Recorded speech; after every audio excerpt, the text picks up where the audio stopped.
Each time I get to a particular moment in my Nitnem or prayers, part of the daily Sikh liturgy, my head starts to fill with fleeting images, even as I savor the cadence of Guru Gobind Singh's sublime poetry.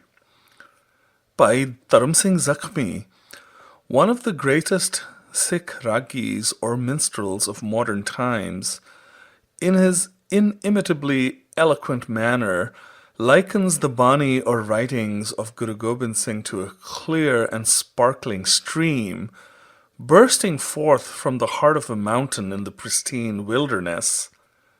The powerful torrent of words conjures up vivid images: whinnying stallions fleet of foot galloping like the wind, richly caparisoned elephants swaying majestically, hordes of brave warriors with arms of steel capable of laying waste to impregnable forts, and then all of this magnificence magically morphs into a single point of infinite calm and peace.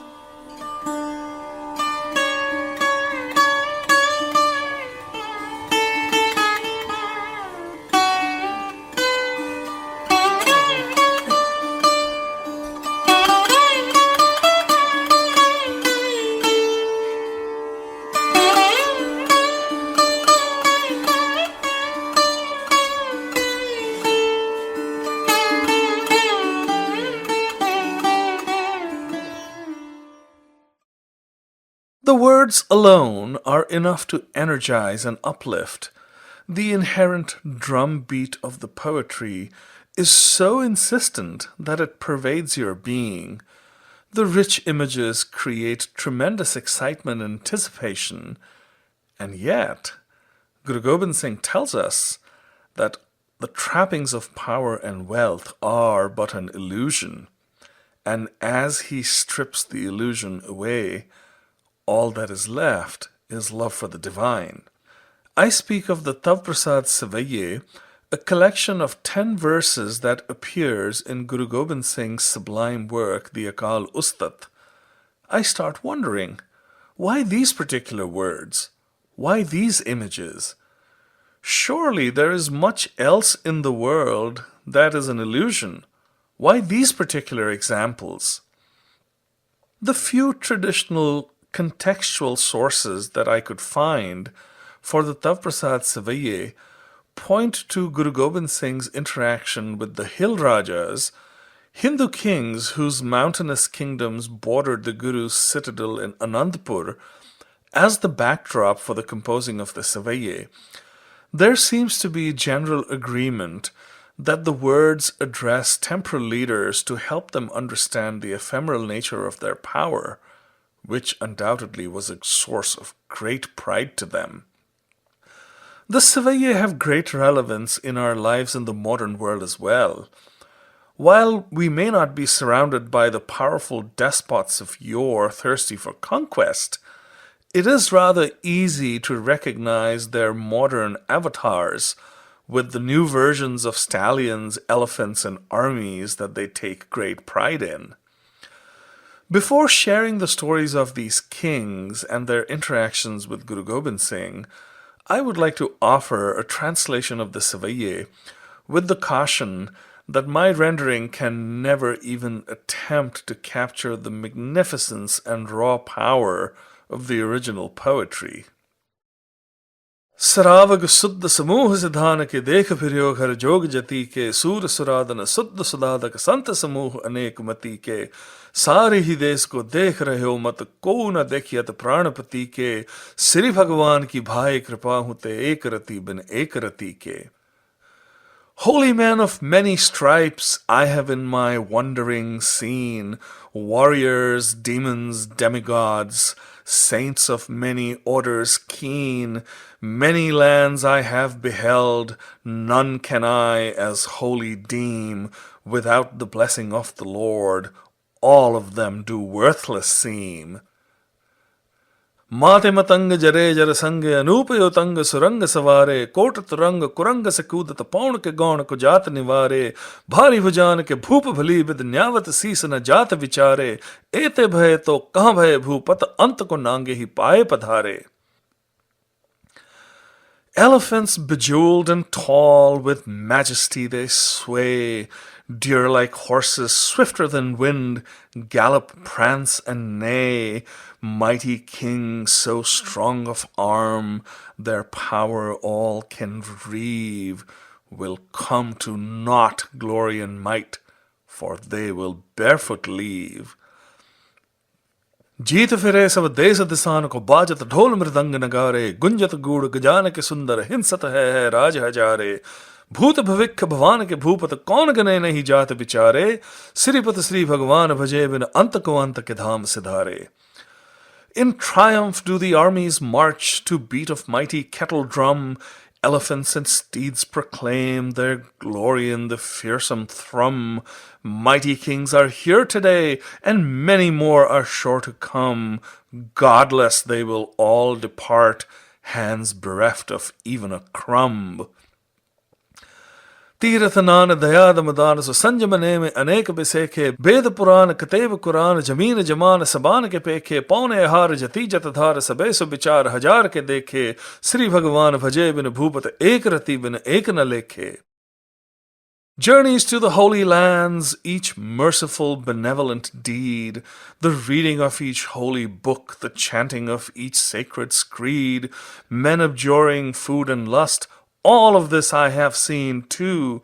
If in the mind dwells not the Lord, penance such futile, untrue. शुद्ध सिपाह दुरंत दुभा सो साज सना दुर्जान दिलेंगे भारी गुमान भरे मन में कर पर्वत पंख हले न हलेंगे तोरे अरीन मरोर मवासन माते मतंगन मान मलेंगे श्रीपत श्री भगवान कृपा बिन त्याग जहान निदान चलेंगे. Warriors brave, their armor shines, mighty foes to crush they seek, pillars of resolve and pride, as mighty as a mountain peak. Smite their enemies, rebels crush, before them even elephants flee. Without the grace of the one divine, leave they must on bended knee. वीर अपार बड़े बड़ेयार बचार सार की धार बछैया तोरत देश मलिंद मवासन मारे गजान के मान मलैया गाड़े गड़ान के तोड़ नहार सो बातन ही चकचार लवैया साहिब श्री सब को सिर नायक जाचक अनेक सो एक दवैया. Hordes of mighty warriors brave, unflinching in the face of steel, kingdoms they humble with their might, fear of nothing do they feel. The power of their words alone, mighty bastions fall and kneel. At the threshold of the Lord, they too like beggars appeal. दानव देव फनिंद निसाचर भूत भविक्ष भवान जपेंगे जीव जते जल में थल में पल ही पल में सब थाप थपेंगे पुण्य प्रतापन बाढ़ जैत धुन पापन के बहु पुंज खपेंगे साध समूह प्रसन्न फिरे जग सत्र सब अवलोक चपेंगे. Demons, demigods, serpents, ghost, to the Lord they will submit. The creatures of both land and sea in a twinkling are by his light lit. Their virtues grow in leaps and bounds. Faults and sins they are effaced. Wander they will in peace and joy. All their foes shall be erased.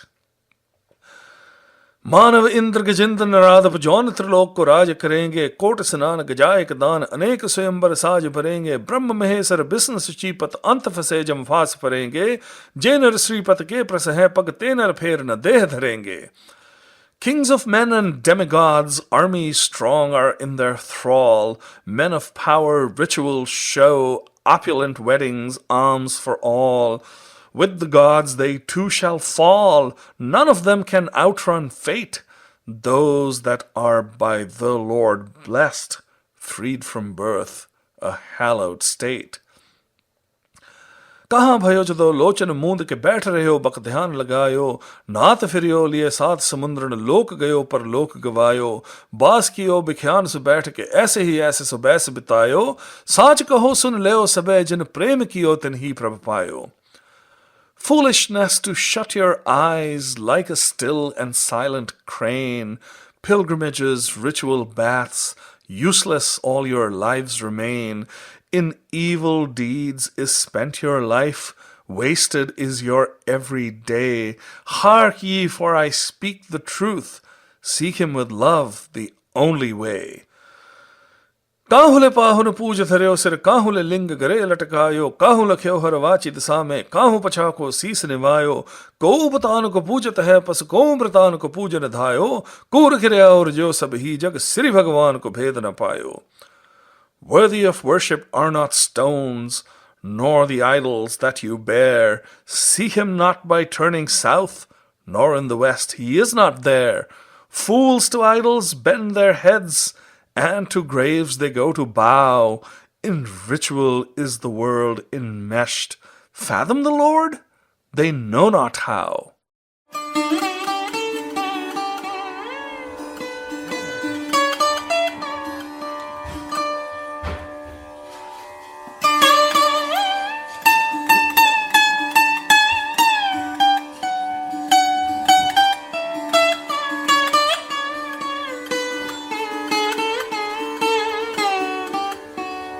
Popular tradition holds that these verses were composed when the Guru was at Anandpur Sahib. Max Arthur McAuliffe, in Volume 5 of his monumental work, The Sikh Religion, Its Gurus, Sacred Writings, and Authors, tells the story of a visitor that the young Guru received at Anandpur. Raja Ram Rai of Assam had been a follower of Guru Tegh Bahadur many years earlier, when Guru Tegh Bahadur had travelled to the east. Then childless, he had asked for the Guru's blessing, and in due course a son was born to him who was named Ratan Rai. The 12-year-old Ratan Rai, who had been brought up listening to stories of Guru Tegh Bahadur's glory, decided to travel all the way to Anandpur to pay his respects to the new Guru. The young king, accompanied by his mother and prominent members of his court, brought many magnificent gifts for the Guru. 5 horses with elaborate golden trappings, a small but extremely wise elephant, a cleverly designed weapon that was a pistol, a sword, a lance, a dagger, and a club all in one. He also brought an expensive drinking cup, jewelry, and fine clothes, and among the gifts was a very cleverly designed throne. When a button was pressed on the throne, out came dancing puppets that played a board game similar to Pachisi. The young Guru received the king, who begged to be taken into his fold and blessed. Very excited, Ratan Rai presented all his gifts to the Guru and demonstrated their wonder to the Guru and his court. The grand finale was an exhibition of the little elephant's capabilities, which on command cleaned the Guru's shoes and placed them before him. When the Guru shot an arrow, the elephant scurried to fetch it like a well-trained dog. The elephant also held a jug of water in his trunk while the Guru's feet were washed, and then wiped them with a towel. He stood behind the Guru, waving a chor or yak-tail whisk around his head, a mark of respect usually reserved for royalty. At nightfall, the elephant held up a lighted torch in his trunk and led the Guru to his chambers. The elephant was called Prasadi Haughty, or Blessed Elephant, and was greatly celebrated in the Guru's court. When Ratan Rai was about to leave Anandpur, he begged the Guru to always keep the Prasadi Haughty by his side. Anandpur at that time lay in the kingdom of Kahloor, which was ruled by Raja Bhim Chand of a very storied Rajput clan. His capital, Bilaspur, lay in the foothills of the Himalayas on the banks of the river Sutlej. Raja Bhim Chand was a proud king whose family had ruled for 1,000 years before he had ascended the throne of Kahloor. In volume 10 of his work, Twarikh Guru Khalsa, Gyani Gyan Singh colorfully describes this period in Guru Gobind Singh's life. Religious persecution by the Mughal administration was on the rise, and many flocked to Guru Gobind Singh's protection to avoid forcible conversion to Islam. In Anandpur, the young Guru had his followers engage in martial pursuits, teaching them how to use weapons and ride and drill, very cognizant of the struggles that lay ahead. His growing influence in the proud Raja Bhim Chand's backyard was bound to raise the haughty king's hackles. The Guru commissioned a large kettle drum known as the Ranjit Nagara. When his masands or deputies learned of its construction, they were apprehensive that it might give offense to Raja Bhim Chand, who was known for his prickly pride. But the Guru's followers were delighted when it was completed. The drum would be taken wherever the Guru went and would be beaten with great gusto. One time, the Guru was hunting close to Bilaspur, and the thunder of the Ranjit Nagara was heard in the capital of Raja Bhim Chand. The residents of Bilaspur were perturbed, fearing that an attacking force was advancing upon them.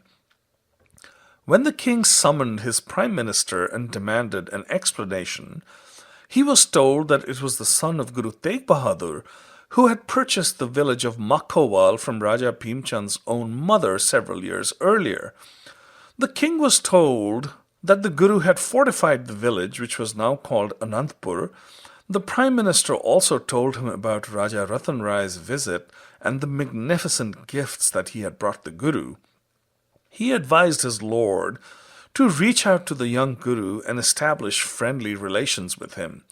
The Guru, he said, was a revered holy man and had a large army in his service. Such a man could prove to be a useful ally. Bhim Chand, much intrigued, sent his prime minister to arrange a meeting with the Guru. The prime minister was cordially received by the Guru's uncle Kirpal, and a formal invitation was issued to the king to visit Anandpur. Raja Bhim Chand was received with full honors in the Guru's court, and a friendly dialogue ensued. The king curiously asked the Guru about the fabulous presents that Raja Ratan Rai had brought him. He was shown everything except the prasadi haughty, and the king exclaimed in wonder as the expensive gifts were exhibited. A second meeting with the Guru followed, the site of which was a magnificent tent that had been sent to the Guru from Kabul by a wealthy Sikh named Duni Chand. Raja Bhim Chand's eyes popped upon beholding the opulence of the tent. His courtiers whispered to him that it was worth 250,000 rupees, a princely sum in those days. The Guru was holding court, attended by his deputies, his leading warriors, bards, musicians, and a troupe of wrestlers who were to put on an exhibition. Finally, the little elephant was brought forth, and the king was shown his astonishing capabilities. Raja Bhim Chand seemed much pleased and expressed wonder at the magnificence of the Guru's court. Inwardly, Raja Bhim Chand was burning with jealousy. How dare this young upstart establish such a presence right under my nose? I am the bluest of blue bloods, and he is the son of a fakir, a mendicant. These magnificent possessions should rightly be mine. And the kettle drum? How dare he? He summoned his council of ministers to hatch a plan. A delegation from the kingdom of Garhwal was expected imminently. The daughter of Raja Fateh Shah of Garhwal was to be betrothed to Bhim Chand's son. It was decided that the upcoming festivity should be used as a pretext for borrowing the prasadi haughty, which then would never be returned. When the Guru heard the request, he was in a quandary. Refusal would be a provocation and might lead to a conflict. On the other hand, if the elephant was not returned, the Guru would be honor-bound to get it back, which again could provoke a conflict. Besides, Raja Ratan Rai had earnestly requested the Guru to never part from his gift. The Guru sent back a reply. The elephant was a gift from a beloved Sikh, and the Guru was unable to send it. However, he had other beautiful elephants that he would be very happy to provide for the festivities. Raja Bhim Chand's envoy returned to Bilaspur with the Guru's response. He managed to inflame his lord further by observing that the Guru seemed to be completely unafraid of Raja Bhim Chand or the other kings in the surrounding kingdoms. Bhim Chand summoned his prime minister, who counseled restraint, but the haughty king was unmoved. Boastfully he thundered, "I will humble his pride. He is just a boy, and he has not been tested in battle. I will take the elephant and everything else he has by force." Thus were sown the seeds of strife between Raja Bhim Chand and Guru Gobind Singh.